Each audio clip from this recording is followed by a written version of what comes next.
Vamos a hablar de los trastornos hemodinámicos, enfermedad tromboembólica y shock. Para ello hacemos hincapié en la hemodinamia y vemos que esta resulta de un interjuego entre dos presiones, la presión hidrostática que tiende a sacar líquido fuera de los capilares y que predomina en el extremo arteriolar del capilar, que luego es reabsorbido en el extremo venular del capilar por el predominio de la presión oncótica, que es ejercida por las proteínas, especialmente por la albúmina, mientras que la presión hidrostática depende de la presión sanguínea ejercida por el corazón contra los grandes vasos. La alteración de estos mecanismos se puede dar como resultado un trasudado en donde tenemos un líquido con escasa cantidad de proteínas y de leucocitos, un líquido claro que se puede producir por aumento de presión hidrostática o por disminución de la presión coloide-oncótica, que depende de la albúmina, o bien un exudado que ya lo vimos en inflamación por aumento de la permeabilidad vascular y vasodilatación, con un líquido más rico en proteínas y más rico en leucocitos, que a veces me puede dar el pus. En estos casos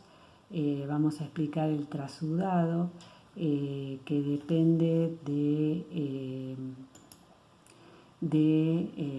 dentro de las patologías que lo producen. Tenemos la insuficiencia cardíaca congestiva, insuficiencia renal, malnutrición, insuficiencia hepática y síndrome nefrótico. La insuficiencia cardíaca congestiva, que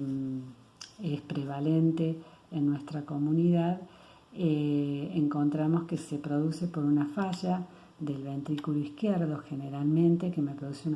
aumento de la presión hidrostática capilar y que me lleva a la producción de edema, o sea, de aumento del líquido intersticial, porque predomina sobre la presión oncótica. A su vez, me produce una disminución del flujo sanguíneo renal, activación del sistema renina-angiotensina-aldosterona, retención de sodio y de agua en los túbulos renales, aumento del volumen sanguíneo y por ende agravamiento del edema. La insuficiencia renal produce un mecanismo similar. Luego tenemos la malnutrición e insuficiencia hepática, producen una disminución de la producción de albúmina y de síndrome nefrótico por la alteración de los capilares glomerulares, un aumento de la pérdida con hipoalbuminemia y por ende pérdida de líquido por caída de esta presión, que es la que tiende a retener el líquido en los capilares. Esto me lleva entonces a la presión coloide-osmótica disminuida y a la producción de edema. ¿Cómo se ve este edema? Lo vemos, por ejemplo, en esta diapositiva, un edema de miembros inferiores por insuficiencia cardíaca congestiva, Godet positivo. En esta otra, una falla renal que me produce acumulación de líquido en los lugares con tejido conectivo laxo, como es el edema bipalpebral, edema pulmonar, que acompaña también a la hipertensión y de aumento de presión hidrostática en los capilares, con salida de líquido, de eritrocitos y de gases, por eso vemos el aspecto espumoso, o a nivel del sistema nervioso central, con tumefacción de las circunvoluciones que chocan contra un cráneo rígido y me producen un aumento de la presión intracraneana que puede alterar el flujo sanguíneo a nivel del tronco cerebral, donde se encuentran los centros cardiorrespiratorios que me pueden producir un paro cardiorrespiratorio. También el líquido se puede acumular en los espacios virtuales, como es en la pleura, y producir un hidrotórax o un empiema, dependiente de que sea un trasudado o un exudado, y comprimir el parénquima pulmonar, como en el caso de esta radiografía, donde vemos un pulmón izquierdo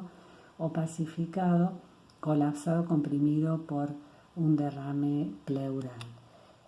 O bien la ascitis o hidroperitoneo, que se produce por acumulación de líquido en la cavidad abdominal, generalmente por hipertensión portal.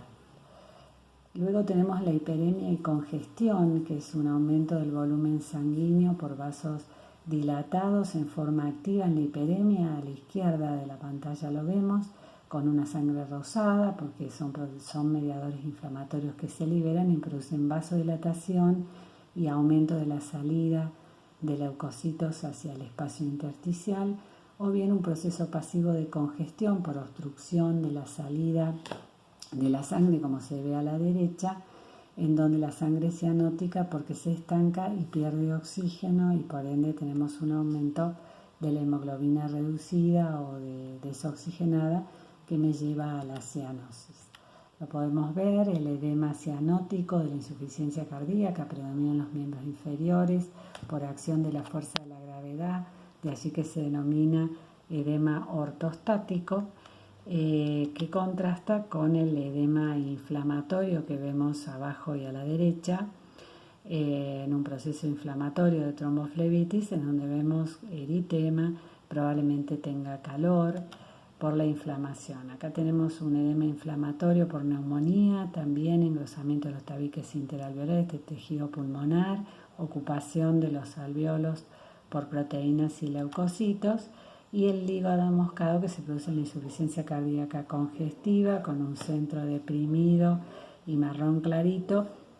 por necrosis de los hepatocitos, que contrasta con los hepatocitos periféricos que están más cerca de las arterias y que no están necrosados. La hemostasia es lo que mantiene la sangre circulando y líquida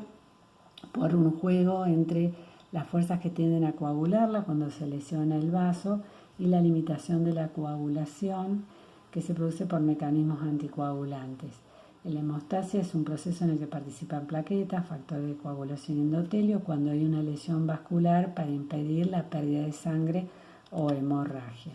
Así como vemos en la pantalla, tenemos inicialmente la lesión del vaso, que puede ser un vaso interno o puede ser una lesión externa, con exposición de los tejidos subendoteliales, del factor de von Willebrand. Vasoconstricción inicial, lo vemos en el gráfico 2, por liberación de factores por el endotelio. Luego tenemos la formación de los tapones de plaquetas, que es el tapón primario, en donde las plaquetas se activan y se agregan, son activadas por el factor de von Willebrand, por el factor tisular, en donde cambian de forma y forman un tapón primario que luego pasa a ser el tapón definitivo cuando se forma la fibrina a partir de los factores de coagulación. Esto, por supuesto, es un proceso que se limita posteriormente para quedar localizado en la zona de la lesión vascular. Las plaquetas son fragmentos de células de los megaquerocitos que están en la médula ósea, que se activan adoptando una forma de erizo con múltiples espículas y con la liberación del contenido de sus gránulos, que son factores de coagulación, de crecimiento, adenosina, serotonina y adrenalina, mediadores que producen vasoconstricción, la serotonina y la adrenalina, y el tromboxano que activa otras plaquetas y las pegotea entre sí para formar el tapón hemostático primario. También activan los factores de coagulación que forman la fibrina, que forma esa malla que vemos en la última diapositiva, que parece como una telaraña que estabiliza el coágulo. ¿Qué problemas podemos tener a este nivel? Podemos tener, la cascada de coagulación son los factores de coagulación, proteínas amplificadoras que están circulando y que las sintetiza el hígado, que puede ser la coagulación intrínseca o extrínseca. Ambas vemos, la intrínseca es cuando la lesión es del interior del vaso, como por ejemplo una placa de arteriosclerosis, y la extrínseca es una lesión externa. Ambas confluyen en la activación de la protrombina que se transforma en trombina. Vemos allí en trombina que es la que me va a catalizar la transformación del fibrinógeno en fibrina, que es la que forma la malla, ¿no? La trombina es muy importante porque no solo hace esto, sino que activa plaquetas, se conecta con el proceso inflamatorio y aparte también se transforma en antitrombina que limita este proceso. O sea, la tendencia a la coagulación se anexa el mecanismo anticoagulante, en donde actúa la antitrombina y también el plasminógeno que se transforma en plasmina, que es el que cinde o corta, como vemos acá una tijera, a la fibrina. ¿Qué problemas podemos ver aquí? Alteración en la hemostasia primaria, o sea, a nivel de plaquetas o factor de von Willebrand, que estos actúan en las pequeñas hemorragias traumáticas que tenemos continuamente a nivel de piel o mucosas y que no las vemos porque ellos se encargan de limitarlas. En este caso, cuando hay defectos, vamos a ver petequias, que son pequeñas hemorragias chiquititas, como está señalado allí, de menos de 1 milímetro, o púrpuras que tienen más de 2 milímetros, que son más grandes, pero la vemos en piel y también acá la vemos en mucosa, pero no son sobreelevadas. Esto es la manifestación de trastorno de la hemostasia primaria, que pueden ser por defectos congénitos o adquiridos. Lo de la hemostasia secundaria, generalmente intervienen los factores de coagulación, como vemos, el más común es la hemofilia por déficit factor 8, con hemorragias en las grandes articulaciones o hemartrosis o hematomas a nivel muscular. La afectación de los pequeños vasos lo vemos en la enfermedad de Kawasaki, que es una vasculitis, o bien en el escorbuto o en la amiloidosis, y en ellas, además de la púrpura, que ya se hace palpable, vemos equimosis, que ya miden más, 1 o 2 centímetros, o hematomas. Estas son imágenes, por ejemplo, de un Kawasaki. Estos problemas hemorrágicos tienen como complicaciones graves el shock, por cuando se pierde de volemia más del 20%, o las localizaciones en el sistema nervioso central, que como está alojado en una caja rígida, va a aumentar la presión intracraniana, lo vemos en la imagen de la derecha, con desplazamiento de las cavidades ventriculares. Las hemorragias pueden estar sobre la dura madre, el hematoma epidural, que es de origen arterial, o debajo de la dura madre, el subdural, que es de origen venoso, con las hemorragias subaracnoideas o el intraparenquimatoso. Acá lo vemos en una pieza de anatomía patológica. El problema de aquí es la hipertensión endocraniana, que altera el flujo sanguíneo del tronco cerebral, que es donde se encuentran los centros vitales, o puede producir su herniación por el agujero occipital, que lleva a la muerte por paro cardiorrespiratorio. La trombosis generalmente subyace a la enfermedad grave cardiovascular y también al accidente cerebrovascular, que me falta acá en la diapositiva, y se debe a la interacción de 3 factores: lesión endotelial, favorecida por la hipercolesterolemia, especialmente aumento del colesterol LDL, también lo tenemos en el por flujo sanguíneo anómalo, ya sea por estasis o por turbulencia. Estasis, por ejemplo, en dilataciones auriculares y fibrilación, turbulencia por estrechamiento arteriosclerótico de un vaso, y la hipercoagulabilidad, que ya la vamos a desarrollar en las diapositivas siguientes. Esta hipercoagulabilidad o trombofilia es una alteración que predispone a la formación de trombos. Es importante en la circulación venosa. Tenemos que pueden ser primarias o genéticas. Las más comunes son las mutaciones del gen del factor 5 o de la protrombina. Es más frecuente la de 5 de Leiden, que se llama así por la ciudad en donde se describió por primera vez dicho factor, y se debe sospechar cuando tenemos una persona menor de 50 años con una trombosis venosa profunda o una tromboembolia, que generalmente afecta a los vasos pulmonares. Y los secundarios son todos los otros factores que ustedes los pueden leer. Me voy a detener en los estados hiperestrogénicos de embarazo, posparto, anticonceptivos orales de las mujeres, que se ve potenciado por el tabaquí. Síndrome de anticuerpo antifosfolipídico es un cuadro muy frecuente de causa de abortos y de partos inmaduros por alteraciones en la placentación, o bien que se da con trombosis a repetición en sujetos completamente asintomáticos, que es un estado de hipercoagulabilidad adquirido. Cuando tenemos trombosis de las venas de los miembros inferiores superficiales, no hay tendencia generalmente a la embolia pulmonar, pero sí a lesiones de piel y tejido celular subcutáneo, con la típica úlcera varicosa de la obstrucción de las venas afenas. Es diferente en caso de trombosis venosa profunda de las ilíacas, de las femorales o inguinales, por el riesgo de embolia pulmonar, y las trombos murales, que se dan en zonas de infartos cardíacos o de placas de arteriosclerosis en la aorta, ulceradas o dilatación aneurismática de la aorta que me producen trombosis sistémica. La coagulación intravascular diseminada es un cuadro generalizado que se da ante procesos infecciosos,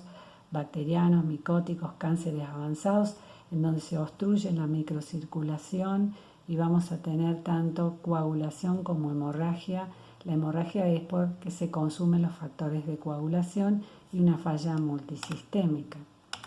La embolia pulmonar, como decíamos, es secundaria a una trombosis venosa profunda.